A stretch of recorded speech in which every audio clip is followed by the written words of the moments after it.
What's up? I'm Tahtahme. Welcome to my channel where I talk about, whatever's on my mind.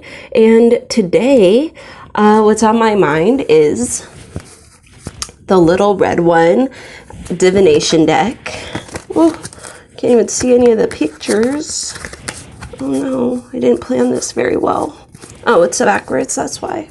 No, there. So this deck is the first deck I ever owned, tarot deck that I ever owned that was completely made by a Black woman for the Black community, for the Black American community. This is right before the Kickstarter. I bought this the day before I learned of the Kickstarter that fall for Dust to Onyx Tarot, which is one of my favorite decks of all time. This is the bag. Now, this deck is very precious to me, not just because it was my very first deck, and I spent a long time looking for my very first deck. I spent a long time researching. I didn't want to spend money on a Black deck that was not made by a Black person, and I just really wanted to support somebody, and I had, $50 to do it at the time, so I really wanted to do it right for my first deck. So I found her on Etsy, LaVita, and I found the deck and I bought the little bag that went with it at the time.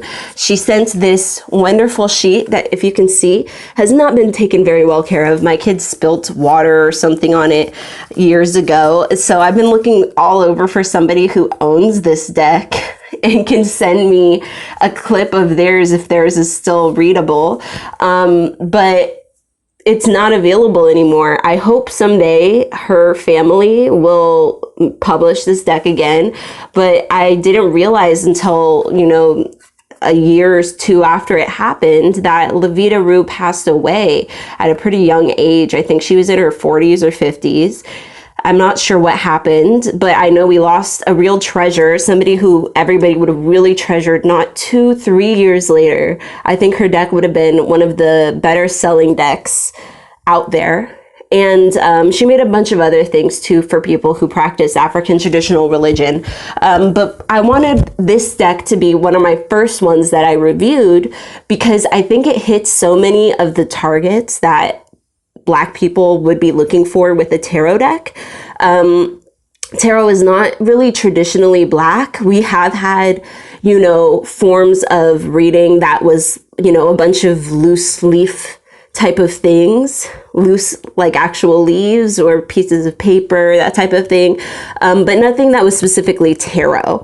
And this is a very European invention, and it's something that I think most pagan, right? Pagan kind of is the label for everybody who isn't practicing an Abrahamic religion or practicing it the way that it's supposed to be practiced.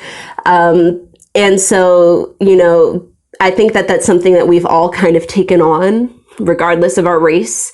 I've seen Irish people, I've seen Asian people. They even have a bunch of their stuff has divination methods have lived on, and I still see Asian people use tarot. So I think it's, just one of those things from Western civilization that people who practice these religions really latched onto communally and, understood the method and felt like it was something we could all really use.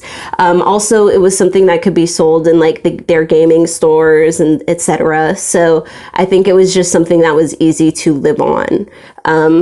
So anyways, that's why I'm talking about tarot.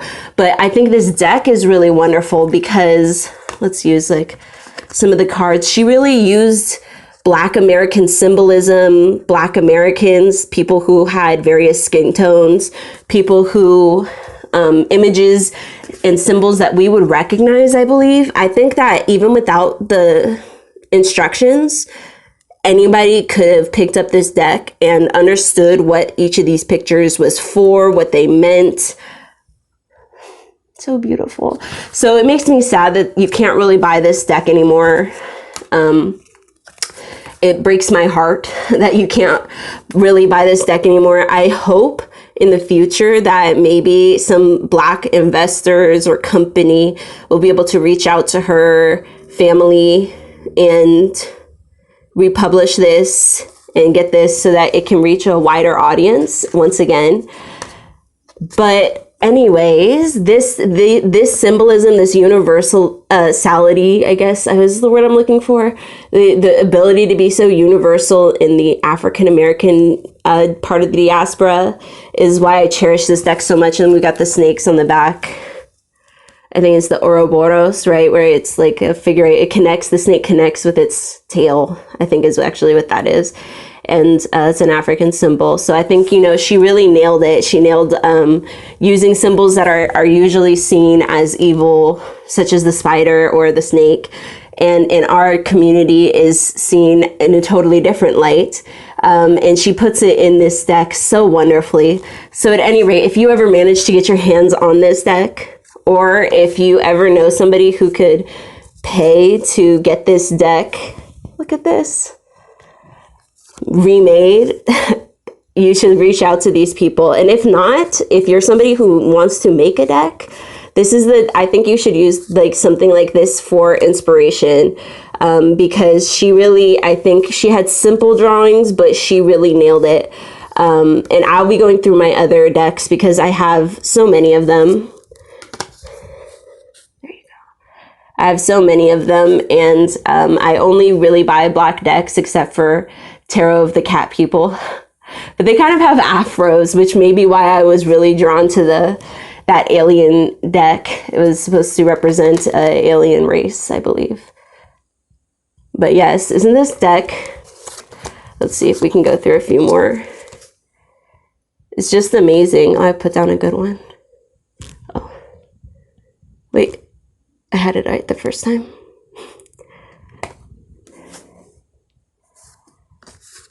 She did such a wonderful job. Honor to this ancestor.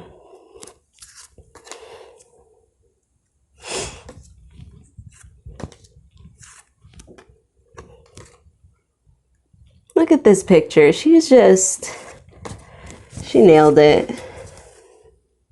The tree, like, it's very simple, but each picture really touches you, you know? We're gonna just go through this damn deck, aren't we? But you can't buy it anymore. That's why I feel bad for people. That you really can't. Here we go, here's a spider.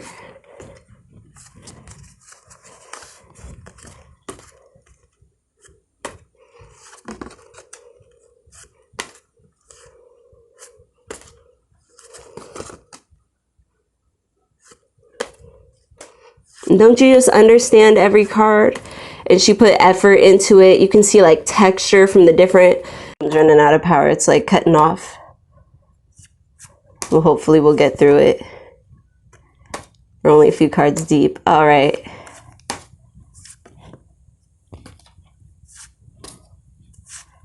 Look at that, the crossroads. Wait, didn't we already do that one? Oh, I must have picked it up the wrong way. At any rate, yes.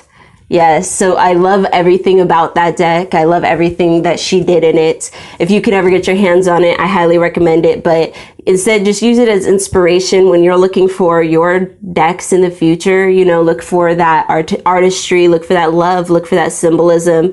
Use your intuition because it's an intuitively, you know, divine thing. And, you know, always bond with your cards and feel free to gift them to your friends and to other people because we have a lot of Black artists who are using the medium in really strong and wonderful ways, even though it isn't traditional to us. Anyways, may your ancestors and spirit guides be with you on every crossroads. See you next time.